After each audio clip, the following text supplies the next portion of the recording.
When you got one of these, rescue dog, German Shepherd in this case, and your Dyson, which was old when you bought it from the UK 12 years ago, things started to get a little bit hairy. Literally, this floor is absolutely full of dog hair because the Dyson is on its way out. Scouring the internet, I discovered that the recommended product, the Hoover, the vacuum that people seem to recommend, is this. It is the Shark, which seems to have Bruin's approval. It is the Shark Pet Navigator. Now, we are actually going to test it on this dog and this floor, which, as you can see, has got more of Bruin on it than is actually on Bruin himself. There's a combination of hair and dust and whatever the hell that is that's come off him, and the remnants of a coat hanger that he ate. Now, the Dyson's been out of action for about a week, and this is what the floor looks like. So we're going to take a look and have a see just how well the Shark actually works. Let's start off by a little bit of unboxing, shall we? So what's in the box? Well, more plastic bags than probably is required, a heap of accessories and an instruction manual that clearly nobody is going to read. Now, Bruin is taking this very seriously and actually studying the receipt. Presumably, if he doesn't like it after the end of this, we can take this back to Harvey Norman, where this was on special yesterday for about $350. Now, let's see what we've actually got. Oh, wait, hang on. There are more accessories. Yep. What do we think, Bruin? Do we think that will be able to remove the dog hair that you've neatly driven into the carpet? Well, let's get this thing assembled, and then we'll give it a test. You want to make the test a little bit more tricky by actually biting some of the box and actually laying that all over the floor. I'm not sure that's a terribly good idea, to be fair. So could we maybe not do that? Could we? Why don't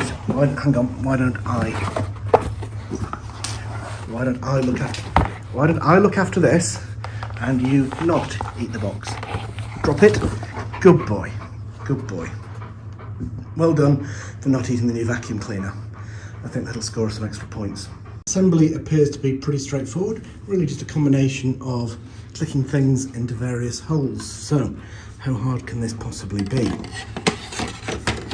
Boom. You see, we're already on the way. Look at the state of that carpet. Jeez, this had better be good. So we're about 10 minutes in now, and whilst I've successfully got the tools out of their packaging, I'm afraid I still haven't located clip number D, please. So the hunt for clip D continues. He swears he's not eaten it. Have you not eaten it, have you, Bruin? Have you eaten clip D? You've eaten clip D, haven't you? You were going to, but you didn't. Thank you for not eating clip D. So it doesn't appear to be near the bags, doesn't appear to be attached to the device, which is coming together rather well. So I'm going to have one last look in here. Well, it's official. There is no clip D. We've searched the box, I frisked the dog, and we can't find it. So we're just going to have to throw caution to the wind, remove this sticker and install clip. Well, not doing the install clip bit because we can't find it, and then see how we go on. Are you a little bit excited, Bruin? No, you quite like the floor being covered in dog hair and bits of coat hanger that you've eaten. Okay, fair enough. Well, stop press, revolutionary news. We've just discovered that the sticker is actually stuck on clip D. So despite wasting probably 20 minutes searching every bit of packaging for clip D, we kind of already had it. Just got to work out how to install it now. Somebody has relocated. What do we think? What do we think of the other side? Yeah, you're pretty happy. Okay, for those following along at home, here is clip D, located nicely. Pretty straightforward to put it together when you're kind of shown how. Slot the silver tube in, put the pipe handle on top, slot in the suction tube, click in clip number D, please. A couple of spaces there I noticed to hold the tools. First observation is that the cable looks a little bit short. Let's create some more dog hair. Yes, that's a good idea. Here we are plugged in and good to go.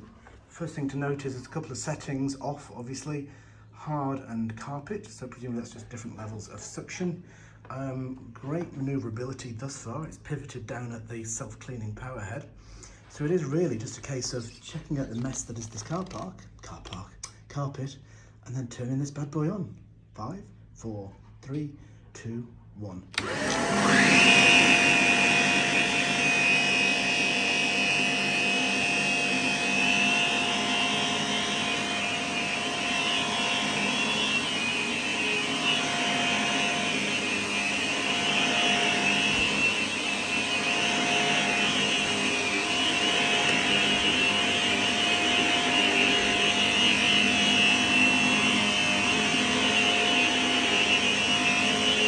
Well, it's safe to say that on carpet, Bruin, what do you think? Do you think it did an okay job? I think it did a fabulous job on carpet. This carpet has come up beautifully clean.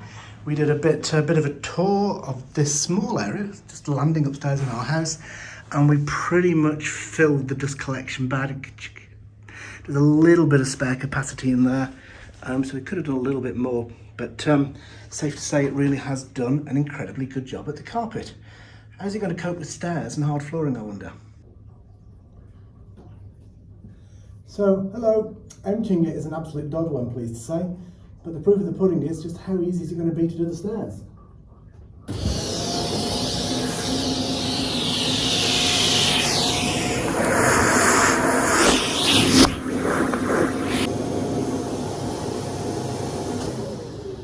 Okay, hardly conclusive based on about 3 stairs, but I'm probably going to stick to the little handheld battery-powered Dyson which agitates the carpet. This thing is a little bit unwieldy and it almost like trying to put a key in a lock from the moon, really. It's just, a little bit too far away. So this will probably be great for, dusting around skirting boards, etc. Really isn't cutting it as far as I'm concerned for carpets, unless there's a way this thing comes to pieces, which doesn't appear to be the case. Or is it? Hang on, stand by. Oh, this may have just got a whole lot better. Maybe I'd like to retract all of my previous comments. We'll see how we get on with this, should we?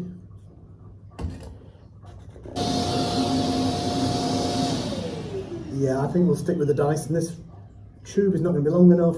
The vacuum is falling over. Feels a little bit flimsy. So far so good. We're getting 10 out of 10 for carpets, 3 out of 10 for, well, stairs. Here's an evil one. So, thanks to the passing of the aforementioned Dyson, the floors downstairs haven't been given a vacuum for a few days either. So, let's find out now how well that goes.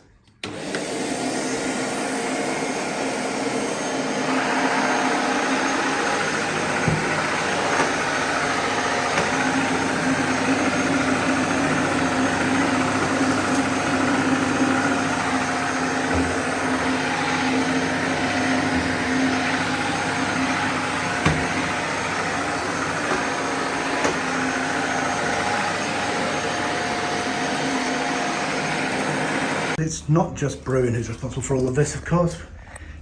Dear old Biff, 15 and still going strong. He came from the UK, not unlike the Dyson. I will say, based on the experiences so far, this is going pretty well. And one of the claims that this particular vacuum has, which is the reason that it's so popular, is it claims to be self-cleaning. And given the amount of dog hair, literally, that we've just hoovered off the floor, I mean, look at that, it's horrendous, it's hideous. You can see that the brushes are pretty much brand new. So despite doing its worst and creating more fluff even as we speak, this vacuum is holding its own. So that is about a week's worth of dog hair when you've got a defective Dyson.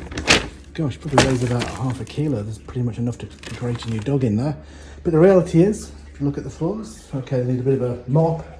The new Shark did an absolutely awesome job. It has now gone to its new home, living under the stairs here at Duffield Towers. I would say what I liked about it is the fact that it really seems to get dog hair out of the carpet and off the floor. Didn't like the length of the cord, didn't like the carpet stair cleaning attachment-y thing. Not really a huge fan of the fact it's quite bulky and hard to get under sofas, etc. And it doesn't feel like the Dyson, doesn't feel super quality. However, it's got a 2-year warranty, I think out of the box, at least as this one has. It was $350 from Harvey Norman's, and it did a stonkingly good job at cleaning the carpet. And I know somebody, for one, who really, just doesn't care. Thanks, Biff. What? You want to know where all the dog hair's gone? It's in the bin.